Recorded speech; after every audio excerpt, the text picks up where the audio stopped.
Judge Robert Keller sat at his high-backed chair in the courthouse, his eyes scanning the paperwork in front of him. The rhythm of the courtroom was predictable today. The routine shuffle of cases, minor offenses, and simple disputes. He had long grown accustomed to the ebb and flow of his job, the familiar faces, the same arguments, and the same decisions. His reputation was built on his efficiency and his no-nonsense approach to justice. No one could say he was lenient, and no one could say he was unfair. He was just, consistent. Today, there was a new name on the docket, Jasmine Williams. The name didn't ring any bells, but that was hardly surprising. The courtroom was filled with a revolving door of people, many of whom were just passing through, their lives momentarily intersecting with the law. Judge Keller didn't always have time to know the stories behind the cases. His job was to hear the facts and issue a ruling. Simple, effective, and detached. Jasmine Williams, his voice echoed in the courtroom, and he motioned for her to approach. Jasmine rose from the back of the room and made her way to the front, her footsteps steady but her shoulders tense. She wore a businesslike outfit, modest, neat, but there was a certain weariness in her eyes, something that hinted at a life filled with responsibilities far beyond what most could comprehend. She carried herself with an air of quiet confidence, but anyone who looked closely would have seen the strain in her posture, the weight of something heavy on her shoulders. She stood before the judge, and for a brief moment their eyes met. The judge took in her appearance. Nothing particularly striking, yet there was a depth there, a quiet strength. But he quickly dismissed any thoughts of personal intrigue.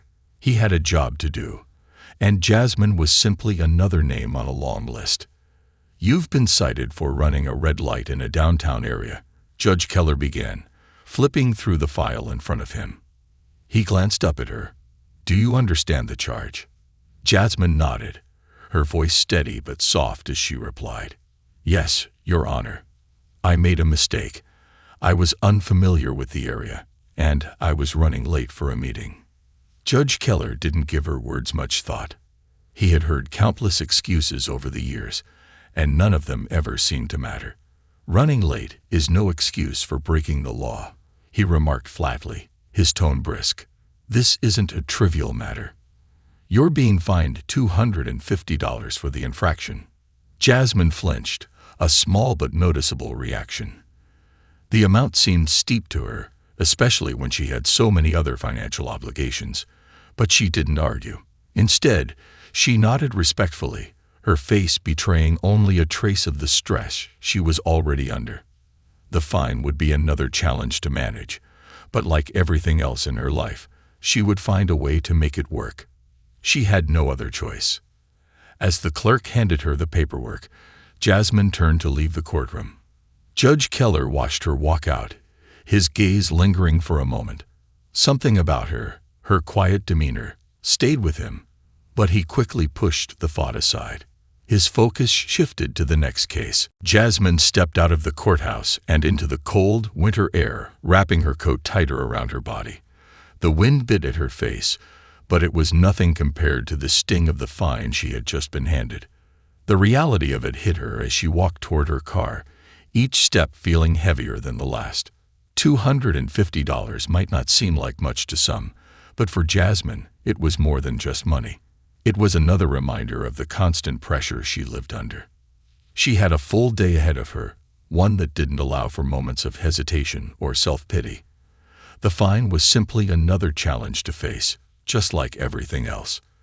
The morning had already been a blur of tasks, juggling her responsibilities as a single mother, her work at the nonprofit she had recently joined, and her ongoing efforts to help others in the wake of the pandemic. Every day felt like a sprint, and the moments of calm were few and far between. As she started her car and pulled into the steady flow of traffic, her thoughts turned to her son, Malik. He was 8 years old and had been dealing with his own challenges at school. Being a single parent wasn't easy, especially when you were doing it alone without the financial cushion most people took for granted. Jasmine had always managed to keep up the appearance of stability, but deep down, she was often running on fumes. Her phone buzzed in her purse, interrupting her thoughts. It was a text from her colleague, Sarah, at the nonprofit. "Hey, can you come by the office later? We're meeting with some government reps about the new relief fund. Your experience would be so valuable." Jasmine smiled softly, grateful for the work she was doing to help others. After the pandemic, so many families were struggling to make ends meet, and Jasmine had poured herself into the relief efforts, assisting with food distributions, helping people access grants, and offering emotional support to those who had lost everything. The work wasn't glamorous, and it was exhausting, but it meant something. For once, she felt like she was making a difference. That was worth more than any paycheck. But even as she responded to Sarah, she knew the reality. The fine she had just received was a reminder that the system didn't care about her efforts. It didn't care about the late nights she spent organizing food drives or the sacrifices she made to ensure others had a chance to rebuild their lives. The world moved at its own pace, indifferent to the people like Jasmine who were quietly holding it together, one small effort at a time. Her phone buzzed again. This time, it was a reminder from the court clerk about the payment due date. Jasmine sighed and glanced at the road ahead. Another task to add to her list. She couldn't afford to dwell on it. There were too many other things to focus on. Jasmine's days were a constant blur of activity.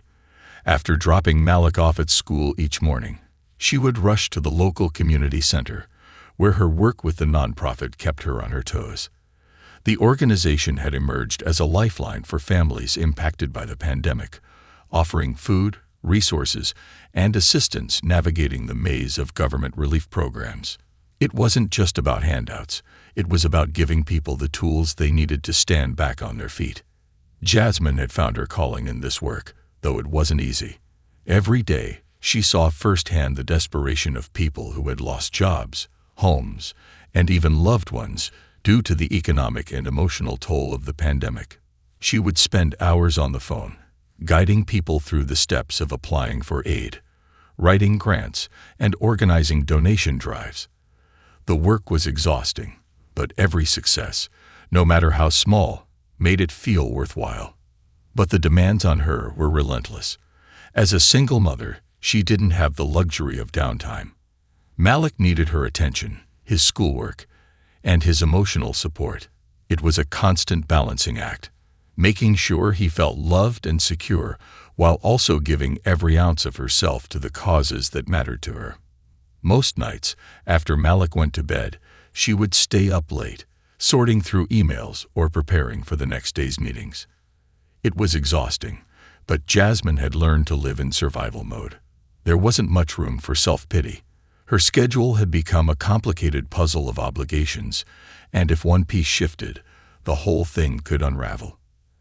As she sat down at her kitchen table later that evening, her mind buzzed with the list of things still left to do. A stack of papers sat in front of her, mostly legal forms, documentation for the next round of aid she was helping to organize. Her phone buzzed again. It was a message from Sarah. "Can you make the meeting tomorrow? We're going to discuss new ways to reach people in need. It's a big project." Jasmine's eyes lingered on the message, and for a moment, she thought about how this work had consumed her life. She loved it, but it also left her drained, running on fumes. She was often forced to put her own needs aside to serve others, and in many ways, that had become her purpose. But even in her work, there were constant reminders of the bigger battles she faced. The court fine, the looming bills, the weight of the world pressing down on her. It was a lot for one person to carry. Despite it all, Jasmine had learned to hold her head high. No matter what was thrown her way, she would get through it. That was the only choice she had. Judge Robert Keller sat at his desk, carefully reviewing the files for the next batch of cases. The courthouse was quieter now, the buzz of activity having slowed after lunch. As he flipped through pages, his thoughts briefly wandered to the morning's case. The woman, Jasmine Williams, who had appeared in front of him only a few hours ago. She had seemed composed, respectful, but there was something about her that lingered in his mind. He couldn't quite put his finger on it. In the grand scheme of things, It had been a simple case, nothing particularly memorable about it. He had handled thousands of similar cases, hearing excuses about running late or misjudging a traffic light. The fine, though a little steep, seemed justified. He had no reason to second-guess himself. In the courtroom, there was no room for personal sentiment or context, just the facts, the law, and the consequences. Judge Keller prided himself on his impartiality. It was his strength, the thing that made him respected in the legal community. He didn't get tangled up in the emotional aspects of cases. To him, the law was clear, and his job was to uphold it. Compassion, while important, had no place in his rulings. Everyone had their own battles to fight, and his job wasn't to add to or alleviate their burdens. It was simply to enforce the rules. But that didn't mean he was unaware of the lives he was affecting. The courthouse, after all, was full of stories of hardship, of people who were just trying to get by. He saw it all the time. People struggling to make ends meet, facing fines or jail time over small infractions, while larger societal issues loomed over them. But there was no time to focus on those larger forces. His job was to deal with the here and now. As the day wore on, Judge Keller's mind returned to his work, pushing away any lingering thoughts about Jasmine Williams. His next case involved a minor civil dispute over property boundaries, nothing out of the ordinary. The cases were starting to blend together when, unexpectedly, a staff member knocked on his office door. Judge Keller, the assistant said, holding a folder in her hand, "There's something you might want to see. It's about the woman from this morning, Jasmine Williams." The assistant handed him the file, and as Judge Keller opened it, he found a surprising detail. Jasmine had been actively involved in helping with national recovery efforts. The document contained a summary of her volunteer work, showing how she had dedicated countless hours to assisting others during the pandemic. The judge paused, staring at the file in disbelief. Jasmine Williams wasn't just another case. She was someone who had been doing critical work, helping those who needed it most. This small piece of information stopped him in his tracks. He hadn't seen it coming. Judge Keller sat back in his chair, staring at the file in front of him. The information about Jasmine Williams caught him off guard. He had assumed she was just another person caught up in the daily grind of life, someone who had made a simple mistake on the road. But as he read through the details, he realized how wrong he had been. Jasmine wasn't just a driver who missed a light.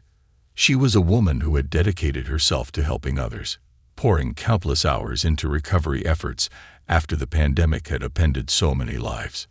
Jasmine had worked tirelessly to distribute relief packages, to guide people through government assistance programs, and to make sure that those who had lost everything during the crisis were given a chance to rebuild. The document described how she had taken on the emotional weight of people's struggles, offering not just food and resources, but a listening ear and a sense of hope when many had none. The extent of her involvement was staggering. She wasn't just volunteering on the weekends. This was her life's work, a cause she had taken up with full commitment. The more the judge read, the more he felt a twinge of guilt. How could he have known? How could he have judged her so quickly based on a simple traffic violation? He hadn't even considered that there might be more to her story. His focus had been on the law, on the facts in front of him, and he had failed to see the bigger picture. As he closed the file, the weight of his decision began to sink in.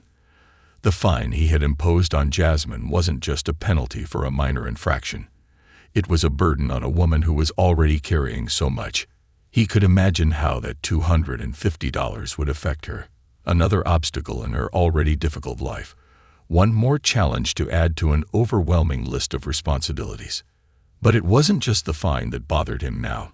It was the realization that he had not shown the compassion or understanding that he should have. Judge Keller wasn't naive. He knew that the world was full of people who worked hard to make a difference, who gave their time and energy for the greater good. But he had never fully appreciated how those contributions, the ones that didn't show up on a paycheck, often went unnoticed. His thoughts turned back to Jasmine. In a world full of rules and regulations, she had chosen to make a difference in the most meaningful way possible, by helping others. And here he was, handing her a fine as if her time and effort didn't matter. For the first time in a long time, Judge Keller felt unsettled. This wasn't just about a case anymore. It was about a person. Someone who deserved more than the judgment he had passed on her. Judge Keller couldn't shake the thought of Jasmine Williams from his mind. The more he considered her case, the more his initial judgment felt wrong. The fine he had imposed on her, so quickly and without thought, seemed so trivial in comparison to what she had been doing for others. He had been quick to deliver his ruling, assuming that his role in the courtroom was simply about upholding the law, no matter the circumstances. But now, looking at her story, he couldn't help but question the fairness of his decision. The idea that he had penalized someone who was spending her time working tirelessly for the recovery of others began to feel increasingly troubling. Jasmine wasn't just an ordinary citizen. She wasn't just another face in the crowd. She had been on the front lines, helping to put people's lives back together after a crisis that had shattered so many. And here he was, handing her a fine like she was just another violator of the rules. It suddenly seemed so out of touch with the reality of her situation. He spent the next several hours thinking about it. The paperwork on his desk became a blur as he repeatedly thought back to the brief interaction he'd had with Jasmine in the courtroom. She had been calm, poised, and respectful, yet he had missed the chance to see the depth of her character. He had been so focused on the legal aspect of her case, so preoccupied with the procedure of the courtroom, that he had failed to notice the humanity standing right in front of him. As the evening wore on, Judge Keller became increasingly aware of how easy it was to get lost in the monotony of his work. Cases piled up, one after the other, each one similar to the last. He had become accustomed to the process, to the point where it had become almost mechanical. But Jasmine's case had disrupted that routine, forcing him to confront something more than just the law. His own blind spots, his own biases, and his inability to see beyond the surface. He could feel the weight of his oversight. It wasn't just about the fine. It was about the principle behind it. Jasmine had made a difference in so many lives, and yet, in that brief moment, the system had done nothing but add to her burdens. The realization gnawed at him. This wasn't just about right or wrong in a legal sense. It was about fairness, empathy, and recognizing the humanity in those who passed through his courtroom. For the first time in his career, Judge Keller found himself questioning not just the outcome of a case, but his own role in the system. He had always prided himself on being impartial, but now he wondered if he had been too quick to assume that justice and empathy couldn't go hand in hand. Judge Keller couldn't stop thinking about Jasmine. It had been days since the hearing, but the discomfort he felt over his decision only grew stronger. He had thought about the fine he imposed, the easy way he had dismissed her circumstances, and the weight of it all. As a judge, his role was not just about dispensing the law. It was about considering the lives of those in front of him. It was about justice, yes, but it was also about humanity. The realization that Jasmine was not just a lawbreaker, but a dedicated individual helping to rebuild the country in the aftermath of a crisis, hit him hard. He had to make this right. It wasn't just about fixing a mistake. It was about acknowledging that he had failed to see the bigger picture. Jasmine had spent countless hours working for the well-being of others while navigating her own struggles, and in return, he had handed her a fine that likely added to the very stress she was already under. He knew that simply acknowledging his mistake in his own mind wouldn't be enough. He had to reach out to her. He needed to show that he understood the gravity of what he had overlooked and that he was willing to make amends. Judge Keller decided to contact Jasmine directly, though he wasn't sure how she would respond. He didn't want to make excuses or sugarcoat his decision. He just wanted to apologize for the way he had treated her, to express his regret for not considering the full context of her life. He drafted a letter, carefully choosing his words, wanting to make sure he expressed his sincerity without making her feel like a charity case. It wasn't about sympathy. It was about respect. The letter, once finished, sat on his desk for several hours before he finally decided to send it. The next morning, a letter from the court reached Jasmine's address. She opened it carefully, unsure of what to expect. As she read Judge Keller's words, a range of emotions hit her. She was surprised, but she also felt a sense of relief. It wasn't often that someone in a position of authority took the time to recognize the impact their actions could have. She had never expected an apology from the judge, but the fact that he had reached out meant something. He hadn't just acknowledged his mistake, he had taken responsibility for it. And that was rare. The letter didn't change the reality of her situation, but it did offer a sense of validation. It wasn't just about the fine anymore. It was about the acknowledgement that her efforts were seen. Jasmine, ever composed, took a moment to breathe, allowing the small but meaningful gesture to sink in. It wasn't about the money. It was about respect.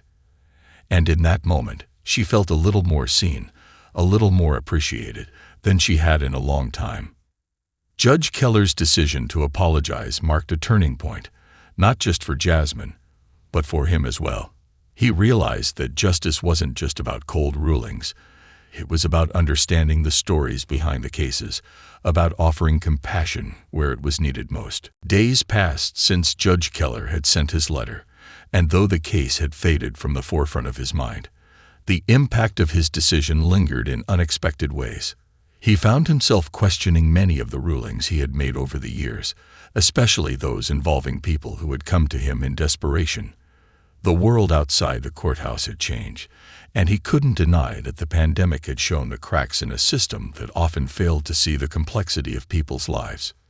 Meanwhile, Jasmine had received his letter, and while still surprised by the judge's apology, found herself thinking about it more than she expected.